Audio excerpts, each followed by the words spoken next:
Well, we have a rather curious subject this morning, but I think it is one that has meaning and considerable contemporary significance. To study our heritage from the past is not simply a waste of time, because most of that heritage is still with us. If not in the political and social circles of life, at least in the internal, subjective moods of our own existence. At a very early date, it became evident that the human being was in serious difficulty trying to understand where he was, what he was, and why he was. He looked around him and he saw a nature unfolding, but behind this nature, as he saw it, there must be something else, but he had no way of really trying to discover what it was. He was bound within the small area of his own life existence. His expectancy in those days was very little. It is sometimes estimated that the average human being in those early cave periods, life was probably about 10 years, maybe a few more. Many of them didn't reach majority at all. So it was a strange world with everything happening and no explanation for why it happened. Gradually, it became obvious that the human being had to have some type of internal existence which would carry with it faith and hope in his material life.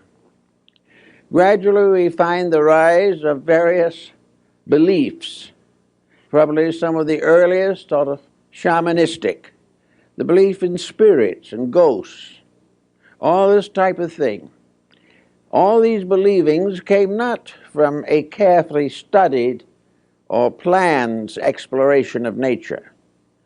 They came from a desperation of an individual or group of individuals struggling desperately for hope, to escape from loneliness, to no longer be an isolated creature in an unknown world. The human being was very much like a castaway on a desert island. He had no resources available to him except what he could contrive with his own ingenuity. As time went on, there was inevitably a demand for some type of organized faith, faith in realities that were not visible. But how was the primitive man going to analyze invisible realities? How is modern man going to analyze them? Actually, it all seems to have arisen within the person himself. The desperate need resulted in a kind of solution, a solution that was sufficient for the moment, and which it was always hoped would be improved and perfected in the course of time. This temporary solution is still the answer that we have to use. But with all our progress, with all our skills, with all our intellectualism, the individual is still lonely. He is still comparatively helpless in a world infinitely too great for him. Now he not only has to combat nature or adjust to its circumstances, but he must try to survive the complex situations set up by human nature in this little thing we call the earth. So altogether, our beginnings of faith, hope, and love lie in the desperate need for something that was superior to self, something that was stronger than we are, some ever-present help in time of trouble. Trouble was common, help was scarce. The individual went through countless miseries and misfortunes, but there had to be some hope, something to sustain the struggling creature in its long evolutionary path. There came up, of course, shamanism, which we find among the American Indians, the medicine priest with the rattle and the spells and the incantations, and with second sight and mysteries. who worked with the sick and gave hope of recovery. Then in other parts of the world, other types of help gradually evolved. But these different forms had their foundation in the human demand for hope.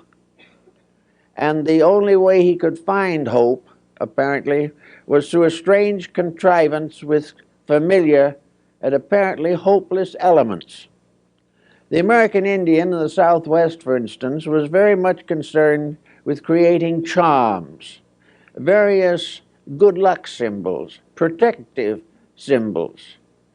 And yet he had no way of knowing, really, what would protect him or where he would find anything that was sufficient. So he made a move that has become universal. He said, here is a pretty little pebble. Here is another pretty little pebble. These little petals and stones and flowers and so forth are pretty. They're nice. But in themselves, they can't do any particular good to us. But now comes magic.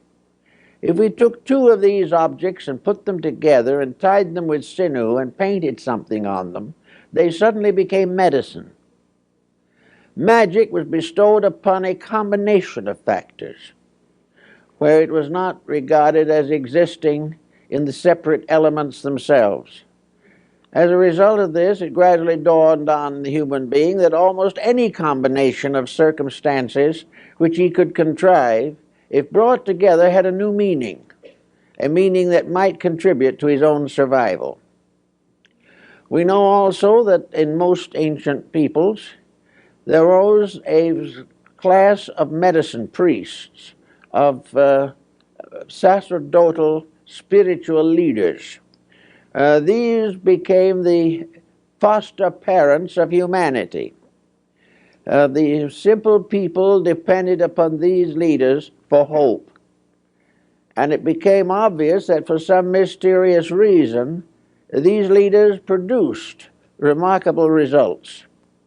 These people, these medicine priests, apparently performed miraculous cures.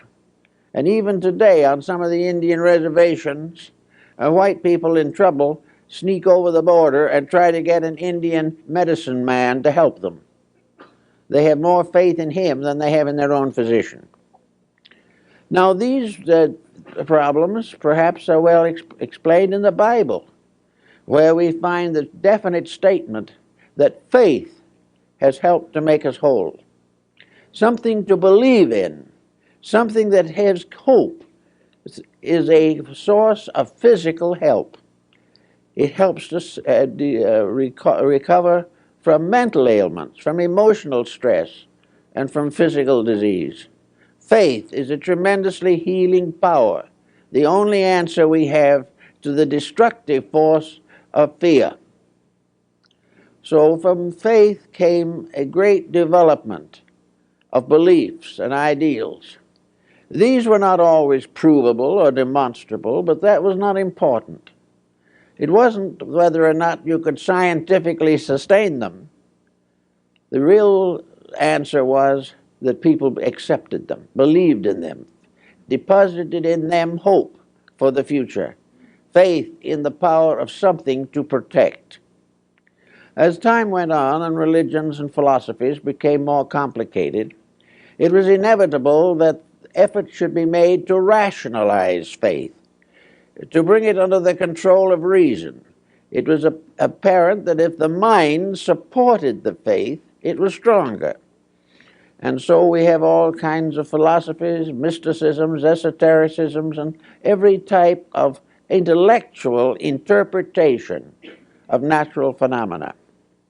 We have it today. But today we are in a little difficulty.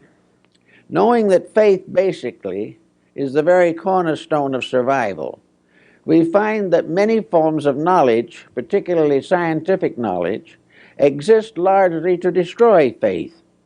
They want to take away from us the belief in those very invisible principles upon which we have learned to depend for peace of soul and peace of mind and peace of heart.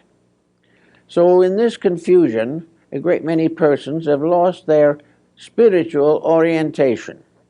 They have lost their ability to accept the fact that there is a universal good, a universal reality, that life is purposed, that there are reasons for things.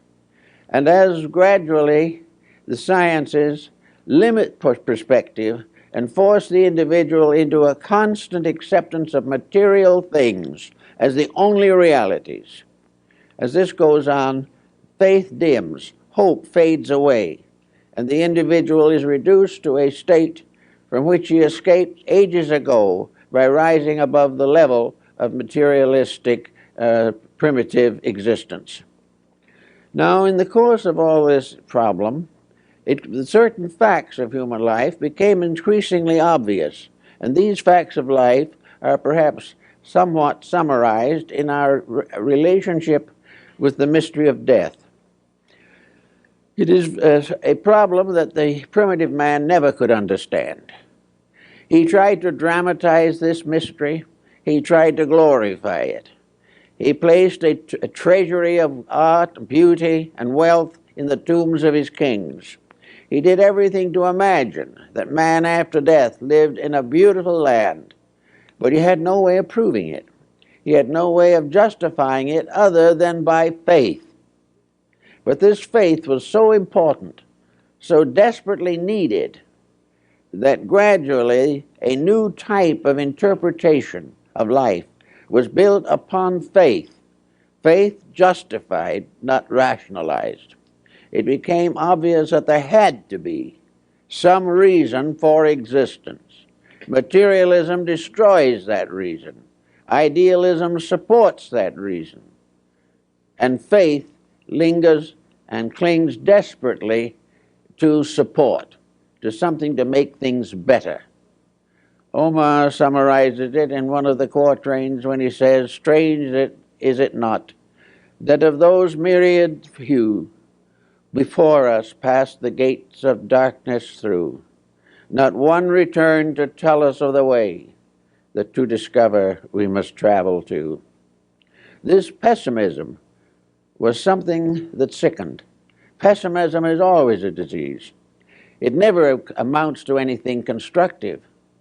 But pessimism is an inevitable result of a hard, sharp look at circumstances without inner enlightenment to sustain us. So the problem of building this inner light can become very important to all of us. In the course of time, the ancients developed a way of tying divinity closer to humanity. It was rather obvious to most people, even when they were comparatively savage, that no deity could listen to all the prayers of mankind, could listen to the 2 or 3 billion prayers that go up now every day to some gracious providence for help, for something to build hope upon, something by which the individual escapes the isolation of his own insufficiency. So gradually the invisible world was organized, not by proof, but by necessity. This organization did, however, result in visualization.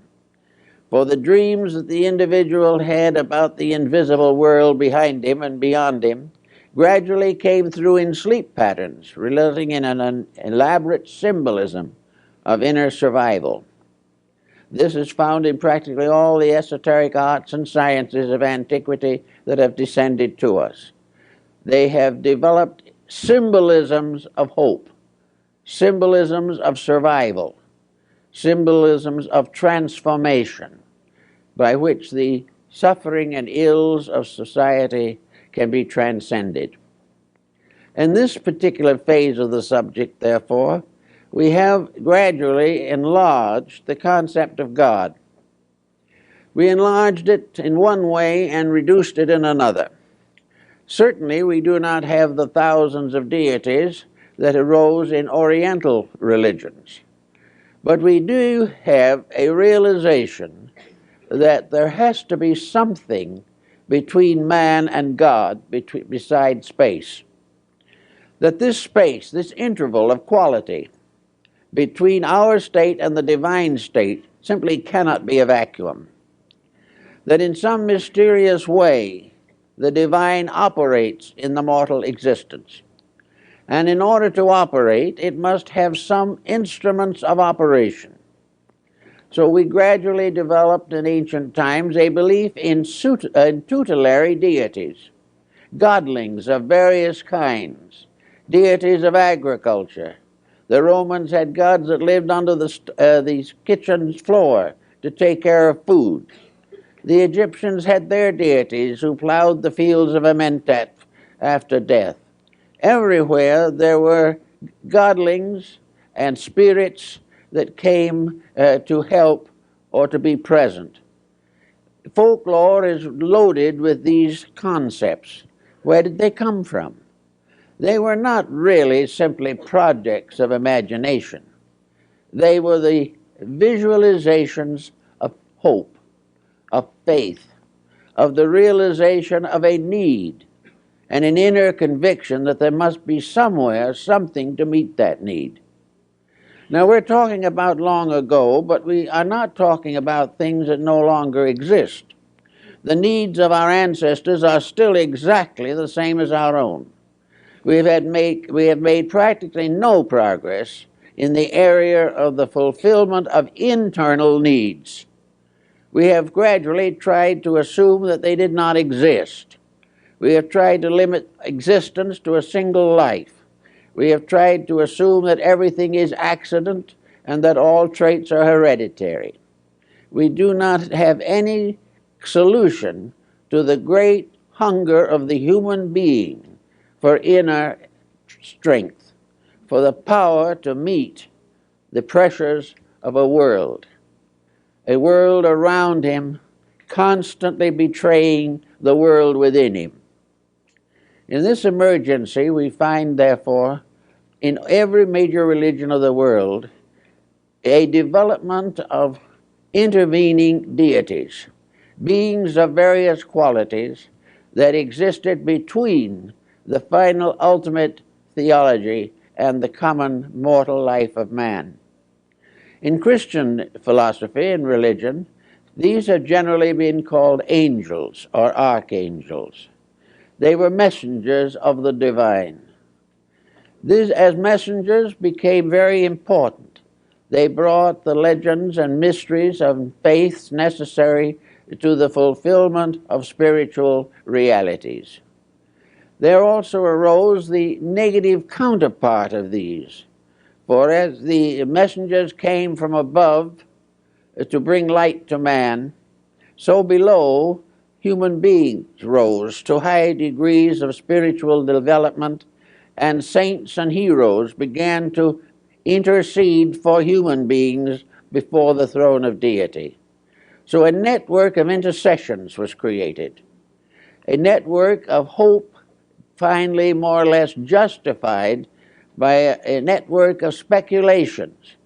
Now, as time went on, these speculations became more and more firmly established in the human mind, until in many instances these are no longer speculations.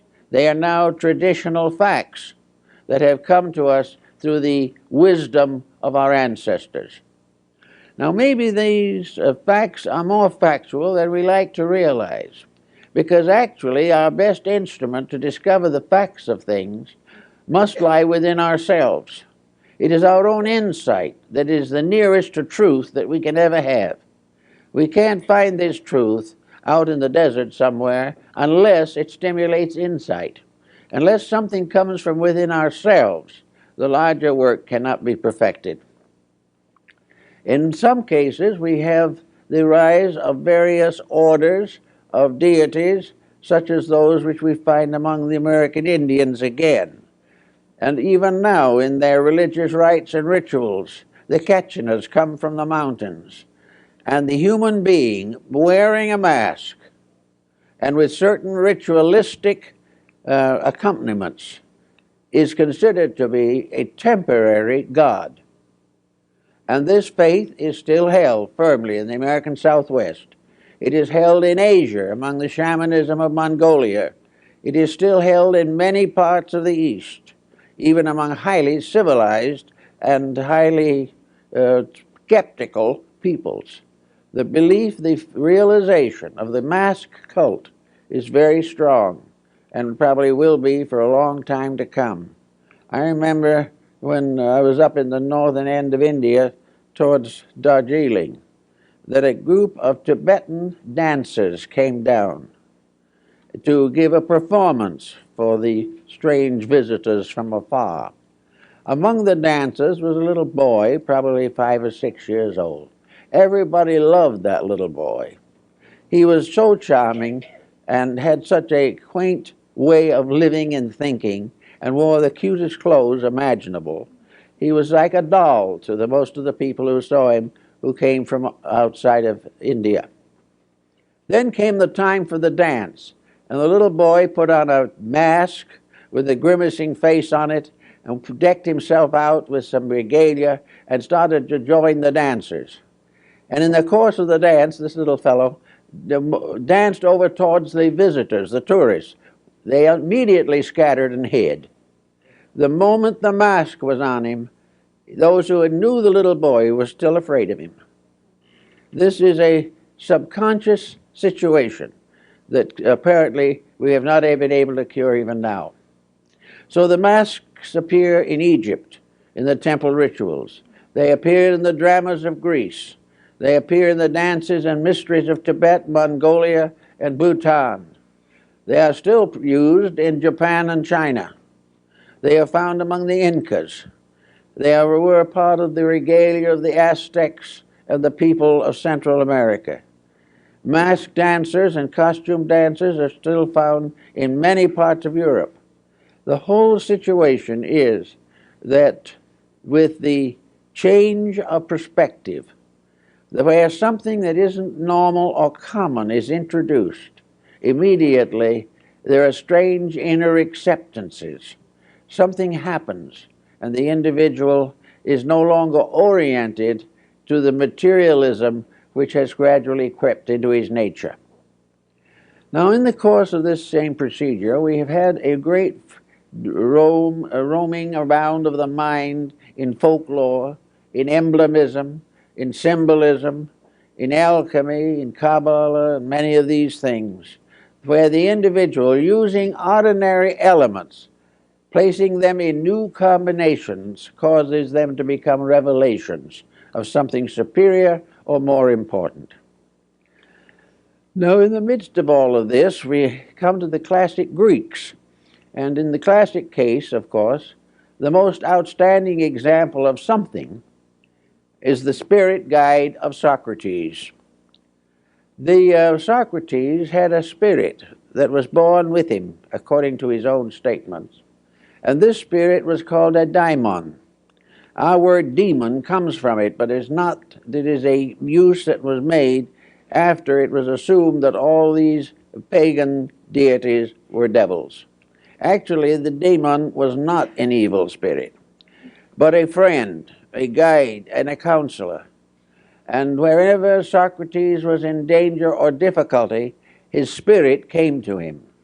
The demon or guardian appeared, and he writes about it, discusses it, and tells of the examples of its presence.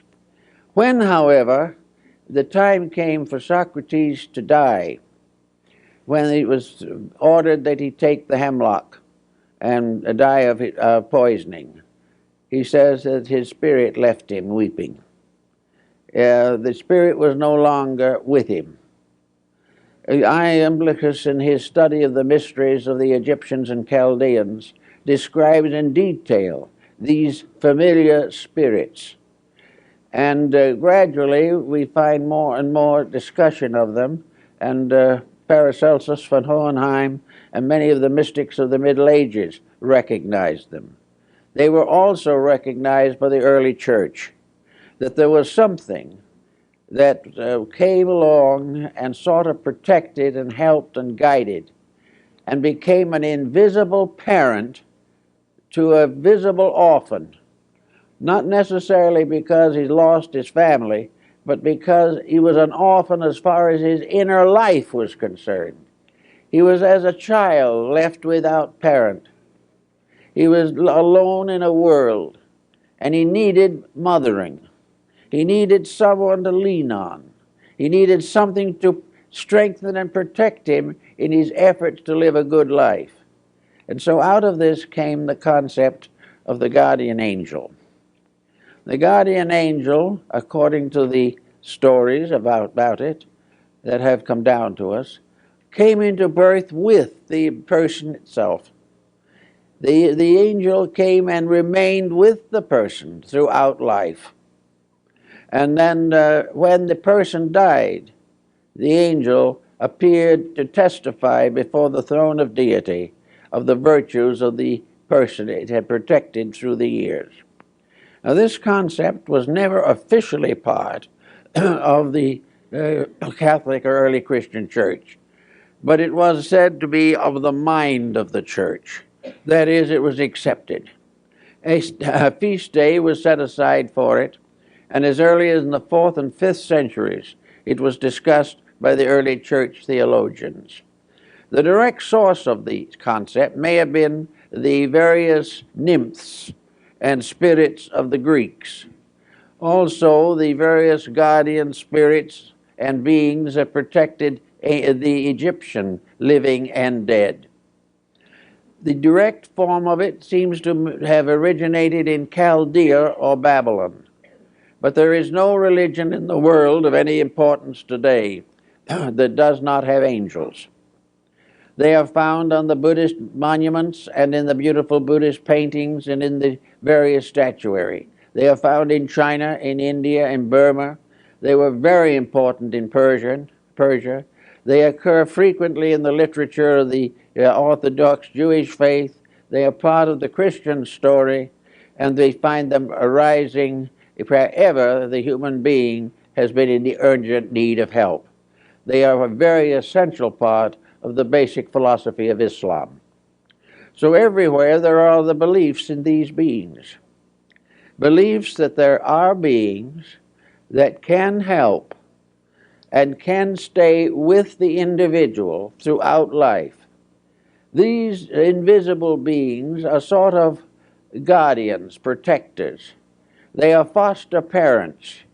They are the proof beyond all doubt that the human being is never left without guardianship and without love. These beings are a kind of mysterious benefactors. Sometimes they are regarded as having come from some great heights beyond human understanding.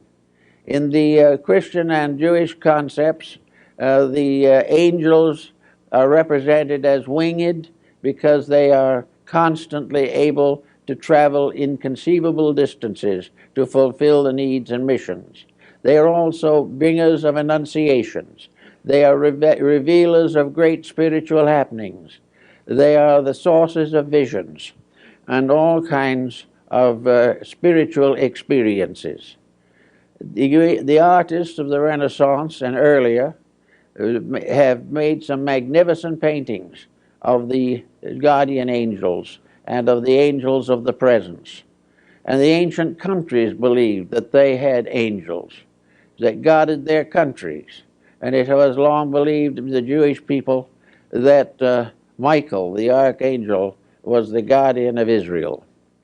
All these different beliefs finally came down to a problem of seeking some form of rational explanation for them.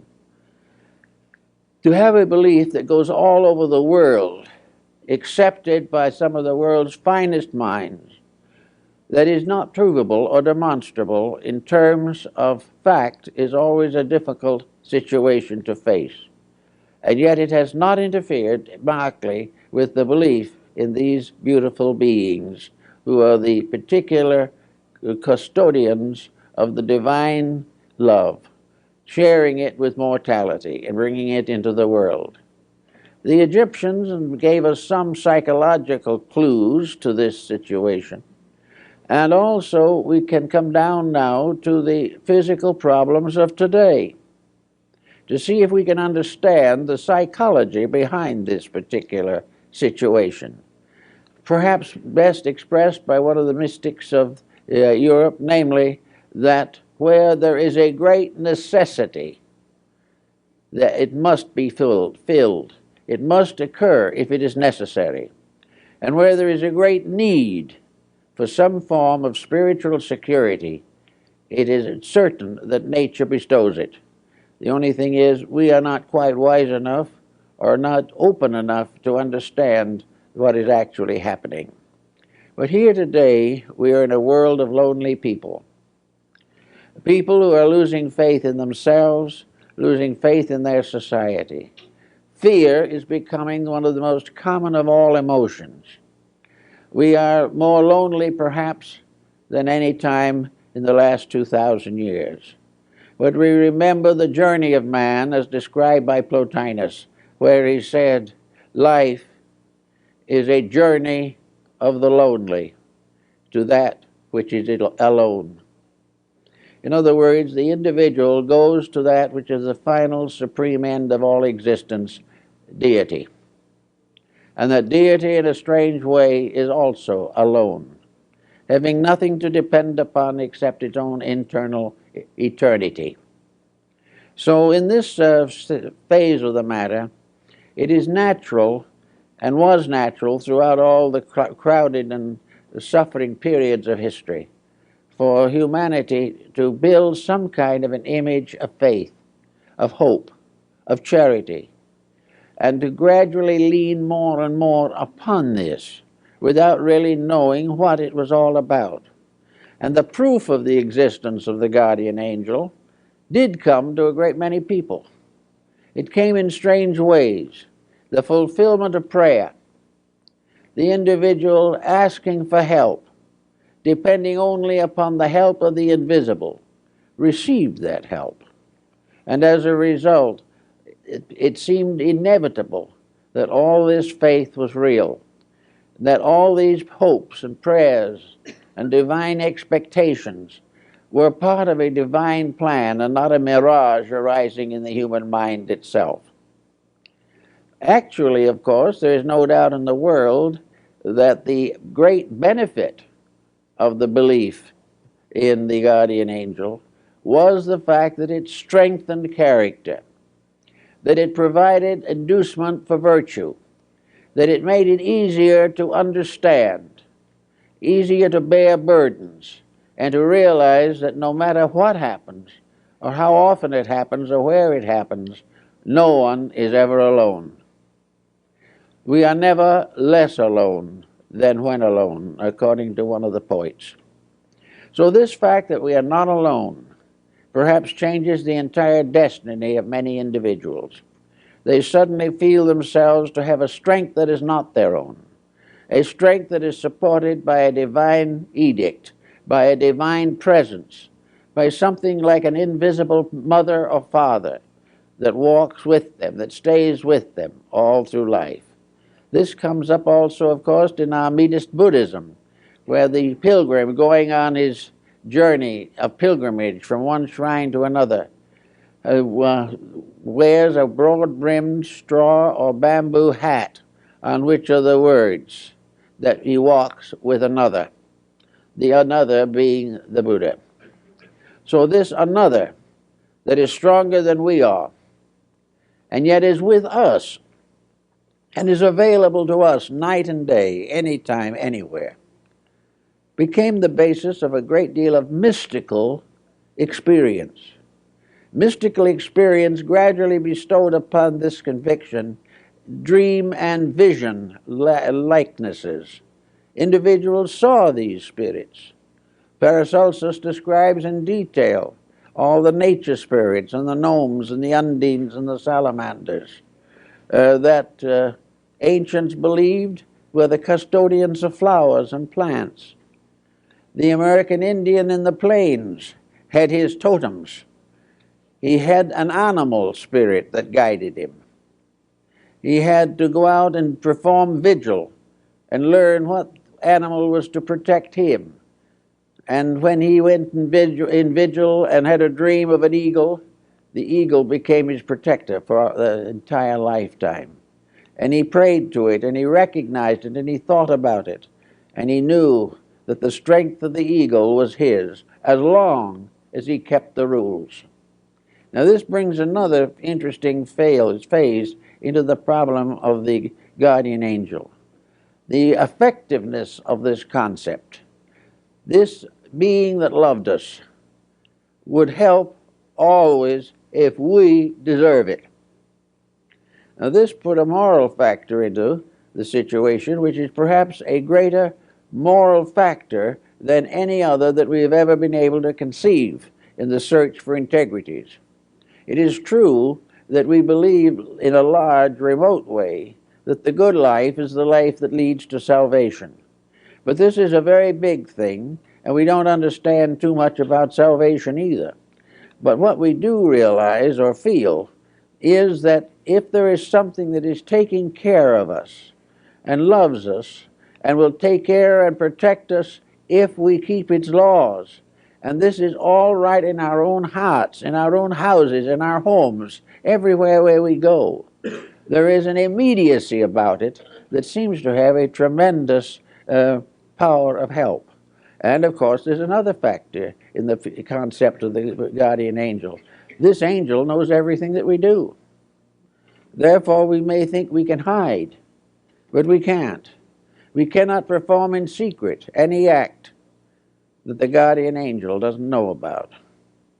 And sometimes children will actually ask the guardian angel to look the other way, but there's no proof that it does. The idea, therefore, is that there is a companion sent from heaven who loves us, who constantly guides us, who helps to make difficult problems more simple. And when the time comes for us to leave this world, we will then find that this angel has stood for us in heaven and has witnessed our virtues before the throne of the Almighty.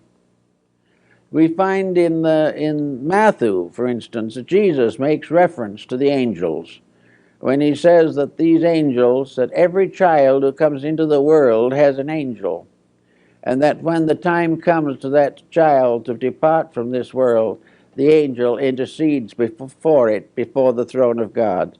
So therefore, we have an actual reference to angel protectors and angels born with children, actually in the words of Jesus.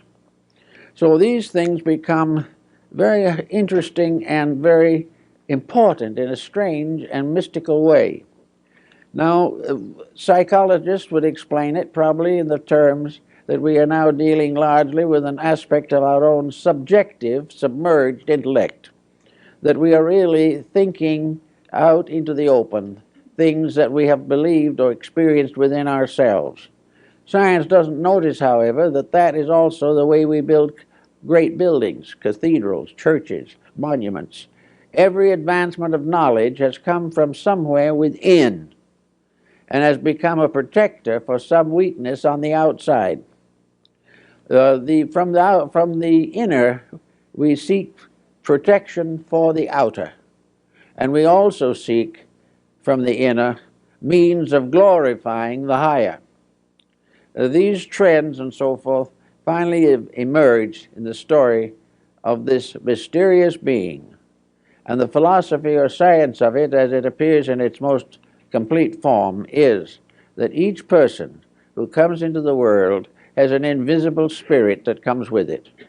That this invisible spirit goes along through the years, guarding, guiding, and leading, taking on the responsibilities of parents when the child or person outgrows his physical parents.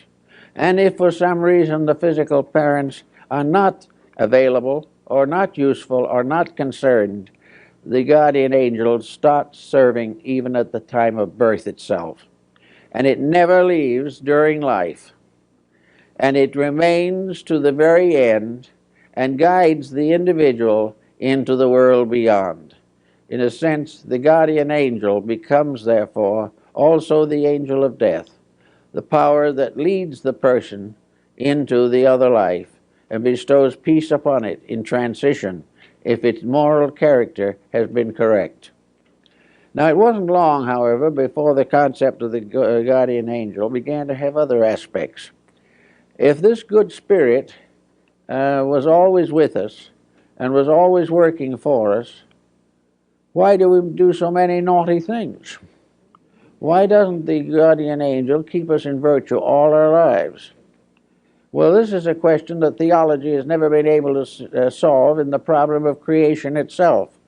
For theology has always been confronted with the Christ and the Antichrist, with the good and the bad. And so in the doctrine of the guardian angel, it was assumed that actually there were two of these powers. One good, as the Greeks pointed out, that went with you to do all that was wonderful and beautiful, and one lurking that would take over if you were wicked and make life completely miserable for you. Now here we have the problem of Goethe's Faust and Mephistopheles, the spirit of evil or negation, which, however, was actually a spirit of retribution by which we ultimately learn to outgrow our own mistakes. But most medieval people, and particularly in the periods when magic, sorcery, and demonology were prevalent, believed that there were two of these beings. The good spirit they called the guardian angel, and the bad spirit they called the guardian on the threshold. And the guardian on the threshold was a mysterious monstrosity which each individual had to rise above before he could pass to a better life beyond. In other words, this was more or less an embodiment of karma, the type of karma that the individual suffered from as a result of his own misdeeds. And the guardian on the threshold was in control, in command of the imperfect life if it was bad enough to deserve such punishment. And then it was the one that took over and took the life back into the material existence again and started the karmic cycle once more. But in the ancient Egyptian and Greek mysteries, there were two guardians at the pillars of the temple. One was this beautiful spirit, very often in Christian art represented as holding an anchor, and the other was the spirit of the guardian on the threshold, a more gruesome type of thing, a part animal thing, which was there to test whether or not the individual was worthy to go on to a higher life. These became parts of symbolism and ritualism, and are found in many different beliefs over periods of time. It must be fair to say, however, that the dweller on the threshold was never as popular as the guardian angel, but it was something that also played a part in man's moral life, because if good protected him, evil dishonored him. And the most important point was that death did not end either. In some mysterious way, what we are survives life on this material planet.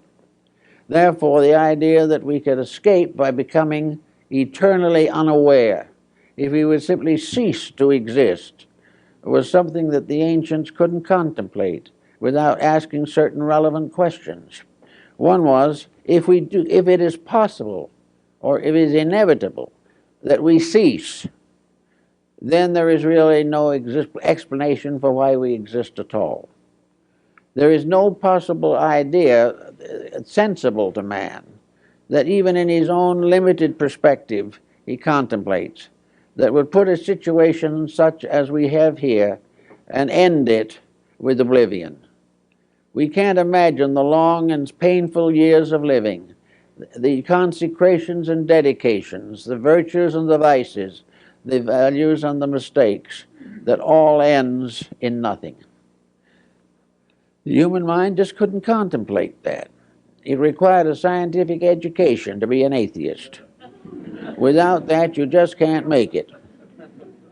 But if there is something beyond, then that something is worth thinking about. It's also worth striving to understand.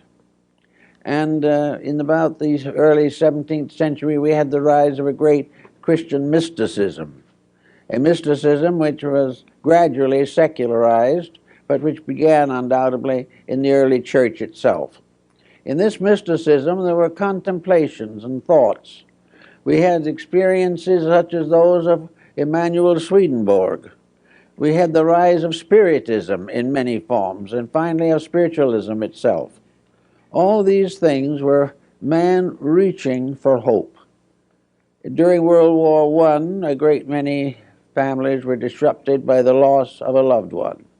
Immediately, there was a rise of interest in spiritualism. Arthur Conan Doyle, Sir Oliver Lodge, and others spearheaded a revival of spiritualistic phenomena because of loss and pain, because of man trying to understand why the problems of sorrow should be brought to the earth by man's own conniving, why he should make for himself tragedy and involve others in it. So the whole problem of the guardian angel finally summarizes in man's infinite need something to help this sadness, this deprivation from which so many suffer. And this type of thing is especially noticeable probably in the older age groups. So many older people live alone. So many are disillusioned, embittered. Many live with their griefs day and night. Others try to forget everything. And always before them is a curtain, a veil, through which they must sometime pass. Without something to help in this, it is inevitable that the human estate would not be glorified. But the answer does seem to be in the realization that there is something. There is something there to protect us, something there for us to understand and to do something about. And little by little, it was introduced into the fact that in some way this guardian angel could communicate with us. Communicate with us actually, even though we couldn't see it and didn't know very much about it. We felt its guiding influence. We felt that when we were in trouble, it sort of stood by and tried to show us a way out. It was there on cases of temptation. It was there to wag its finger at us more or less reprovingly when we used bad words. Actually, there was something that was another kind of parent, something that would correct our faults, protect our virtues, and be there when most needed. So we began to think about it a little bit, and finally we gave this thing a name. And I think that probably this name problem is the key to the whole thing. We said that the guardian angel communicated with mankind through conscience, that some mysterious way conscience was a being, an entity, and that entity was constantly there to help, that somewhere in our known natures there was a realization of good and evil that was superior to dogma, theology, or the vicissitudes of an inconsistent economy. Somewhere in us there was something that said, oh, don't do it. Or on another occasion, you can't say that, it isn't true. And if you go against this guardian angel, they said that it wept. Well, conscience weeps, because sometimes conscience weeps for a lifetime over one mistake. We do not get over completely the evils that we commit or the problems that we cause for other people.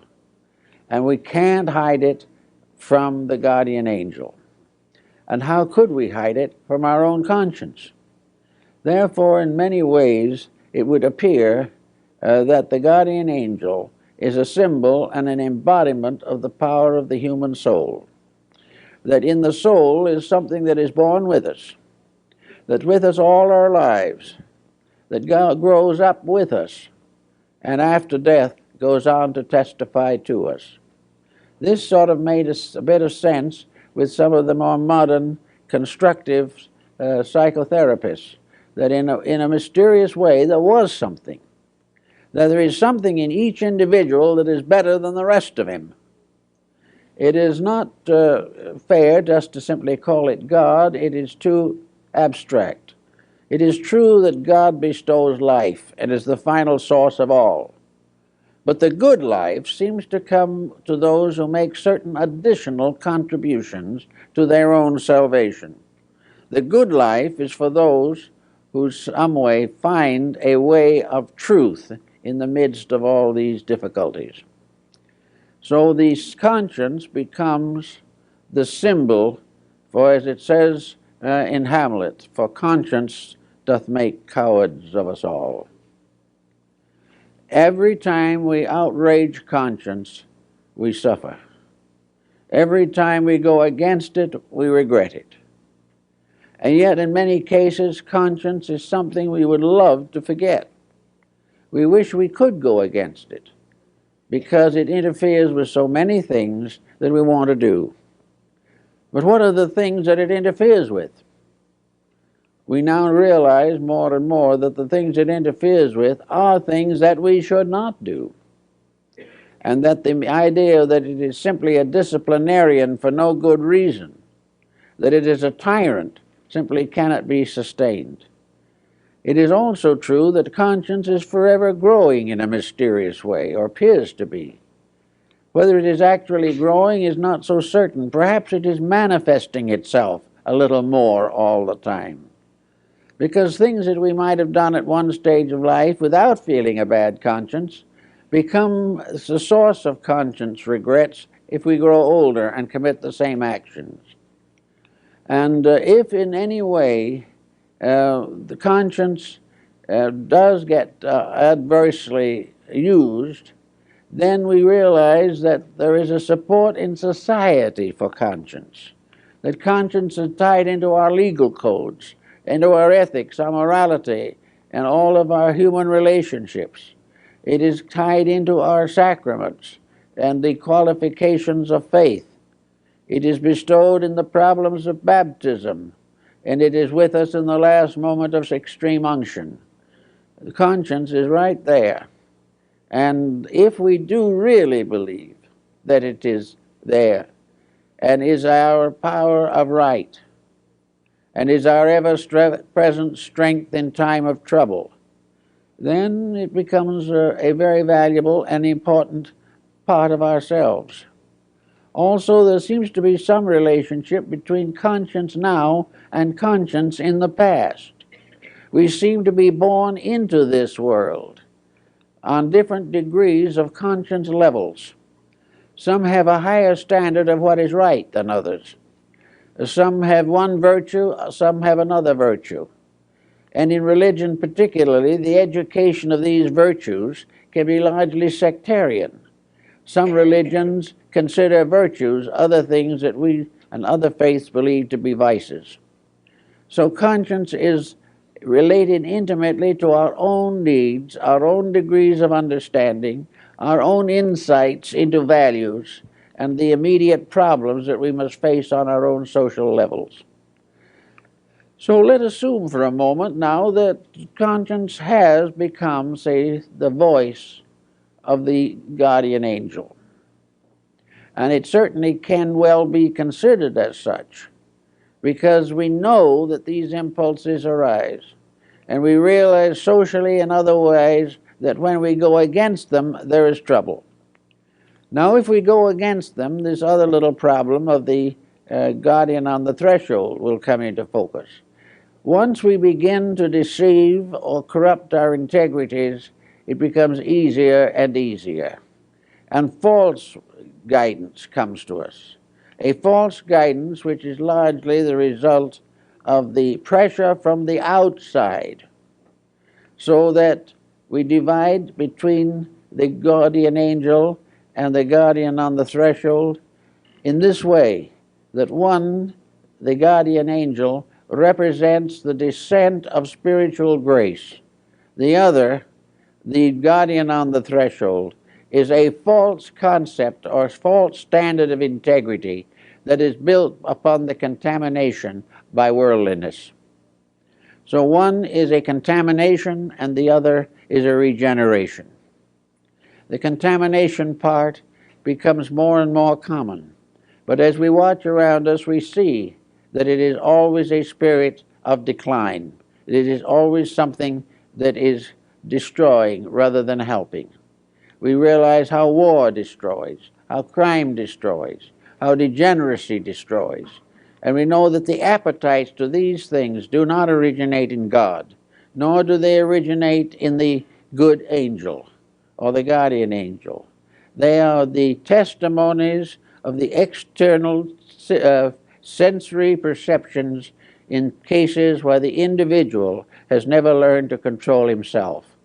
They represent the pressures of the animal instincts which still lurk within the human constitution. So it all sums up now to one general conclusion, that at least in part, the guardian angel is a symbol of the human soul. The soul itself is that power of good which determines our integrities, which guides us and leads us through the issues of life. The soul is something that we can all depend upon. We can depend upon it for all of the strength that is necessary to face the problems of the day. We are never without proper guidance. We are never without the ability to find the way to do things. Now, the Egyptian has a little classification here that was rather intriguing. That in a sense that the human soul is really sevenfold. And the mortal dweller on the threshold is also sevenfold. In other words, the Egyptians believed that man himself had 7 souls. And that after death, 6 of these souls gradually die.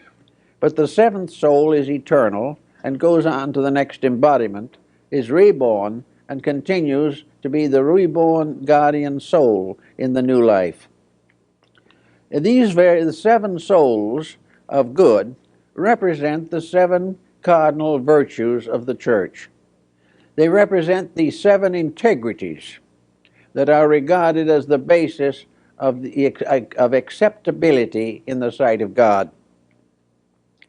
Each of these has its own areas, and it becomes obvious that in the course of evolution, some of these virtues either no longer are effective or are transformed in some way.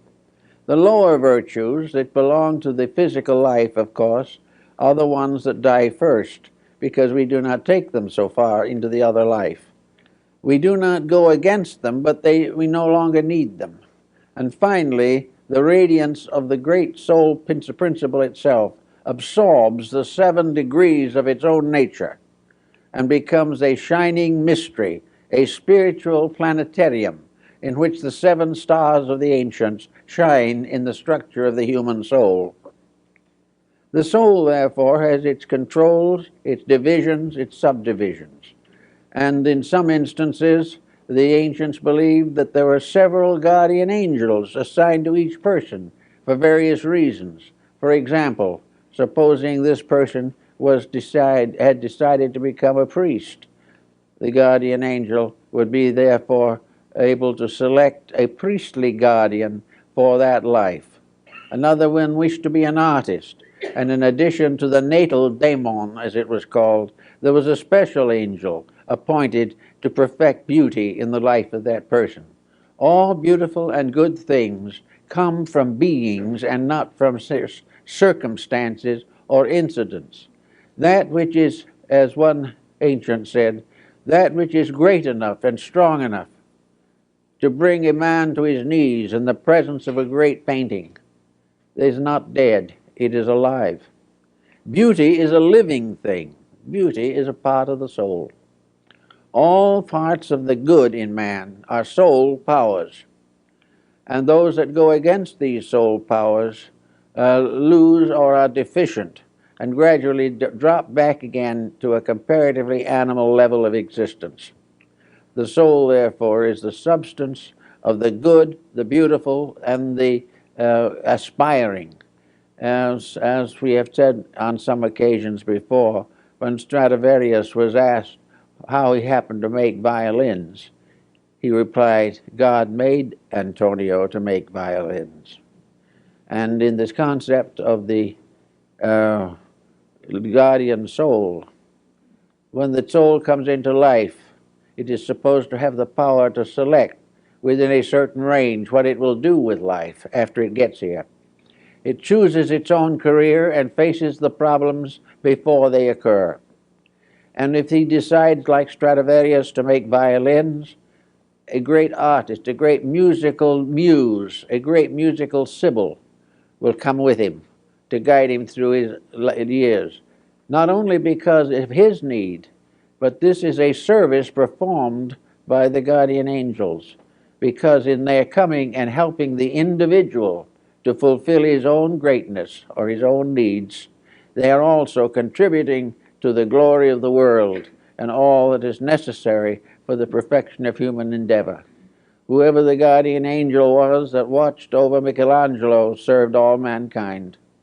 But the ancients believed that definitely this was a spirit, and that this spirit would only come when truth prevailed, that it would only come and give beauty when integrity was there. And there is a story of a couple of art critics wandering through the Luxembourg Gallery in Paris, and they came upon the works of an artist, and they studied them, and they looked it over, and finally one of them said, "This is an exceptionally fine painting." And the other one said, "Yes, it is his greatest work, because he was in love when he did it." And this was again the angel, because if the love was sincere and pure, the angel was there to help. So all through the integrities of things are the stories of the guardian angels. And I think it might be very wonderful if somewhere along the line someone would take this concept and write something about it into a small child's book, a book for little children, a book of fairy tales, but tales in which the fairies are the powers of the human soul, in which the child is given an idea that the love in it, the love that may make it love a doll, is also part of a great love principle that exists in nature, and that this principle, like all others, is alive. It is not simply something that comes out of nothing. It is one of the divine births of God. For it is said in the ancient Kabbalah and in other works that when God formed all things in his own likeness, he formed many things in his likeness that are invisible, because those parts of himself are invisible. But that everything in the world, whether it is visible or invisible, has conscience, has laws, has principles. Sometimes these principles are revealed only by the stratifications of a tree or the fission of a gem. Sometimes they are in the mother love of the tiger for its cubs. Whatever it is, but it is part of a universal process that overshadows the physical concerns of life. Now, at this season of the year, we are coming towards a season especially sacred to over 1 billion human beings. This season is one in which the concept of the guardian angel may be most interesting, for nearly always the Annunciation was represented as bestowed or communicated by the angel Gabriel. Actually, the vision of what was to come, the divine message, comes to us not from the outside, but through the inner part of our own nature. And the soul is definitely the link between the invisible causes of things and their visible consequences. The soul, if studied scientifically, may be a problem in vibration. The vibrations of things tell their virtues and their vices. Therefore, if a negative emotion or attitude arises, damage is done in the magnetic fields of the human body. We are all living on vibration in one form or another. We may call it energy, we may call it vitality, but actually vibration is the source of our lives. It maintains everything that can possibly happen. And its rates change as we change. Vibration changes with every thought that comes into the mind. The study of the magnetic fields of bodies proves conclusively that the moment an individual becomes selfish, the light around him changes, and one who can see that light knows the selfishness has moved in. Now, selfishness, of course, is toxic. All negative vibrations are toxic. Everything that we shouldn't do and we insist on doing is a damage to the whole composite nature with which we were endowed. Everywhere, however, where a noble or beautiful thought is fulfilled, the vibration clears, the lights brighten, the soft glows continue, and in a strange way, every cell in the human being feels better. It is better because the magnetic field is wrapping it in light and not in darkness. So it is the right of every creature and every being to improve for the sake of its own peace of mind, its own health, its own success in life. And the vibrations of the guardian angel can reach out into our physical existence also. The guardian angels makes us better to live with, kinder in our works. They give us more patience, understanding. They have visions of better things than we would normally contemplate. And all through the years of life, if we follow the footsteps of this spirit guide, so to say, we will achieve a great deal more. The guardian angel, of course, is not a deceased relative. It is not a spiritualistic phenomenon.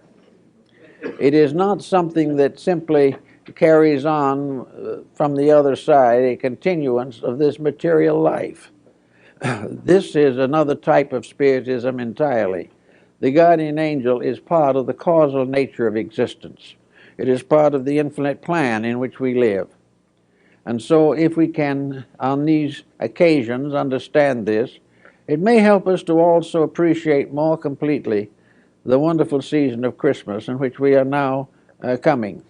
A Christmas which is being blurred and damaged because we are not listening to the voices of conscience. We are not really trying to do what the guardian angel would have us do. Now, there's a grave question as to whether the guardian angel is much interested in prosperity or is much interested in extravagant gift-taking or making. It would not be this at all. The guardian angel's rejoicing comes with thought, with love, with sincerity, with devotion, with self-sacrifice in causes greater than ourselves. The guardian angel doesn't want us to give something we have. It wants us to give something we are. It wants us to share a life with someone or with something, to reach out and touch that which is in pain or sorrow and do something about it. The guardian angel becomes the spirit of charity, and which is just one of its attributes, one of the virtues which it represents. And everything that is beautiful, everything that is good, finally, in its source, becomes an aspect of this mysterious being, this power of good that lives with us, works with us, suffers with us. And there are old pictures and old symbols showing the guardian angel weeping because of the failure of the person to accept the challenge of integrity. And other countries and other parts of the world have found different ways of representing these powers, but all in all, there are not too much difference in them. They are impelling the person constantly to the accomplishment of something. It is the guardian angel that impels some people to become members of the clergy. It is the guardian angel that makes some people be parents and good members of a family. It is the guardian angel also that wants to see that the little one born into the world is born into a happy and loving family.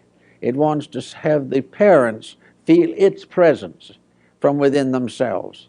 The true father and mother will be the one whose impulses and urges are those of the guardian angel, that they have accepted the guidance and guardianship of a life. All these very sensitive, gentle things belong to a way of life that's hard for us to understand.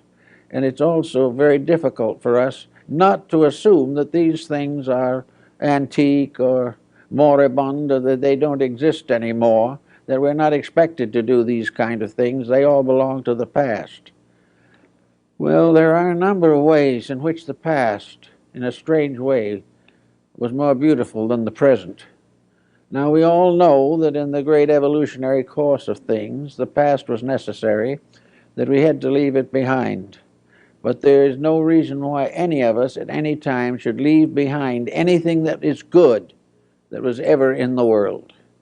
Because all this good is locked within the concept of the guardian angel. It brings with us the wisdom of the past. It gives us the insights and the moralities and the integrities of long ago. It bestows the impulses to dedications, to self-sacrifice. It creates the people like Mohandas Gandhi. It also creates the Abraham Lincolns. These are people living by virtue of the soul within them. Each one has gradually revealed out of its own life the workings of the guardian angel. And all guardian angels, when they work, transform people into guardians also. The guardian angel was the power that manifested itself in Lincoln when he became a guardian of a new way of life in this country. The guardian angel always works through service, through giving, through sharing, through contributing various virtues. In the ancient times, the people like Pythagoras had their spirits. Pythagoras was regarded as an embodiment of Apollo.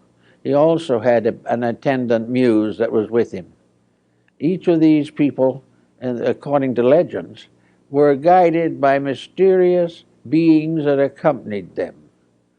It was a muse, or it was maybe a guardian angel, that appeared to the Emperor Julian and told him to take the purple.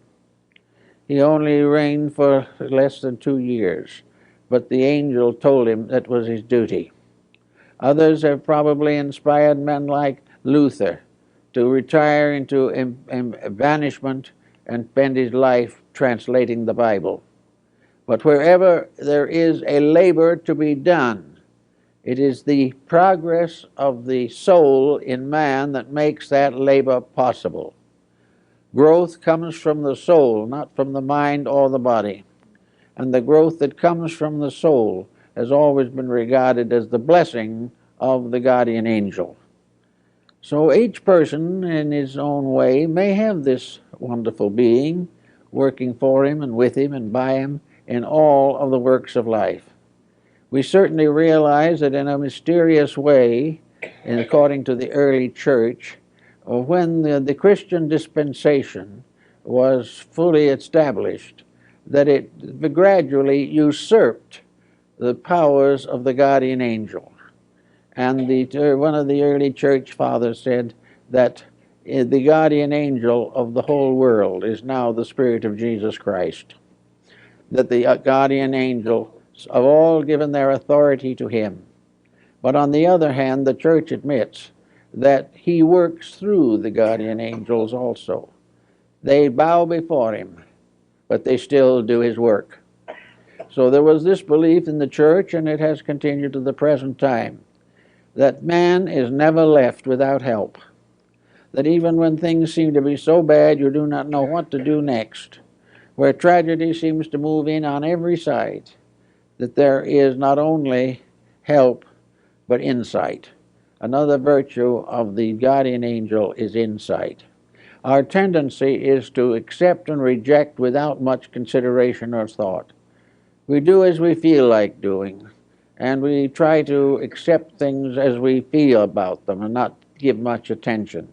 But insight is the power of the individual, which, when strengthened by a faith in the presence of a guardian spirit, the insight is what the guardian angel tells us about the real reason for the things that happen.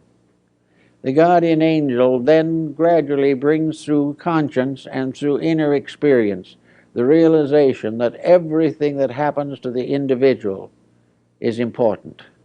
Everything that happens is a discipline of some kind. It is a kind of an initiation into the great mysteries of existence. Every sorrow is an opportunity to grow bigger. Every loss is a gain of some kind.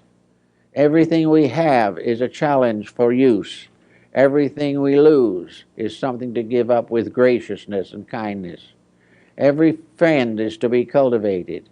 Every enemy is to be reconverted into friendship. There is nothing negative to be left unchanged, nothing that is positive to be overlooked. This becomes perhaps the greatest of all Christian disciplines. It becomes perhaps the fulfillment of the whole story that we recognize in the life of Christ. Christ represents to many people some being from God who came to protect people, to save humanity from the weaknesses of their own natures. And this process of saving is not to be fulfilled or cannot be fulfilled unless the Christ in you performs the labor. And in a sense, these guardian angels are the aspects, ministers of the Christ power in man. And they follow the commandments of the New Testament and of the Last Supper and the Sermon on the Mount. For the guardian angel tells us to keep the rules. The guardian angel says, forgive your enemy. Now, we don't have to forgive the enemy. We have the power of limited determinism, as St. Thomas Aquinas called it. We don't have to forgive the enemy. But if we do not forgive the enemy, we have lost contact with truth. Something is lost in us. Something has been done that has defiled us. We have not fulfilled that which our highest spiritual dedication should make necessary. We have allowed personal things, animosities, antagonisms, jealousies, revenges to take over, all of which are abominations, as they're called in the Bible. Therefore, that we all are trying to do is to find the courage to follow conscience, to follow the integrities of life, and to go on according to the spirit of our faith, a spirit which depends for its perfection, its manifestation, and its fulfillment upon us. And in that moment we say, I can't quite make it, I'm not strong enough, there's too much pressure against me.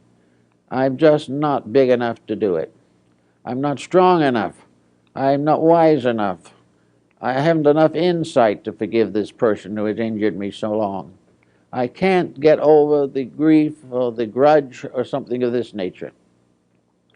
Well, if we are perfectly quiet under those conditions and just let nature have its own way, the guardian angel will help. It will come in as the spirit of conscience. It will kind of reveal to us all of the elements and factors that are necessary to a proper adjustment. First, it will calm the antagonisms. It will help us to realize that these attitudes are not of God, but belong, if to anything, to the anti-God or antichrist. That there is nothing to be gained by perpetuating evil. And then perhaps we will say to the conscience, but I'd like to, but I can't forget. I can never forget what has happened. And the guardian angel says, don't forget, understand. And if you do that, you will probably find that you can transform the injury into soul power and soul growth. And when you do that, the guardian angel will pat you lightly on the back and let you know that you have succeeded in something. So it's kind of nice to think about the idea that there's someone around that is on our side of almost anything, as long as we are on the side of truth. If we can be on the side of the realities of life, there's always something that's with us, something invisible, but something real. Perhaps we want to call it the higher part of ourselves. Perhaps we want to think of it only as the soul which we have received from God. Perhaps we'd like to think of it as an elder brother somewhere, or an older sister who's kind of watching over, or a kind of spiritual parent who never fails. But whatever we want to consider it, the belief in a guardian angel has undoubtedly contributed a great deal to the moral growth of mankind. Whether it's demonstrable or provable or not, it is a beautiful necessity. It is something we're all better for believing, whereas doubts and negative attitudes do nothing to help. They do not give us any further strength or insight with which to labor for the perfection of our society or the advancement of our own ethics. It is therefore very good at this time to kind of try to make an acquaintance of this character in yourself. Try to find the guardian angel. All you have to do to find it is to be quiet for a moment and think a beautiful thought, and it's there. Just don't give up the attitudes of a being that is all love and is with you always, and therefore is always available to express itself in your own love for all values that are right and for all duties that need the doing. I think that's in the spirit of Christmas, and I hope it's kind of, touches things up a little bit.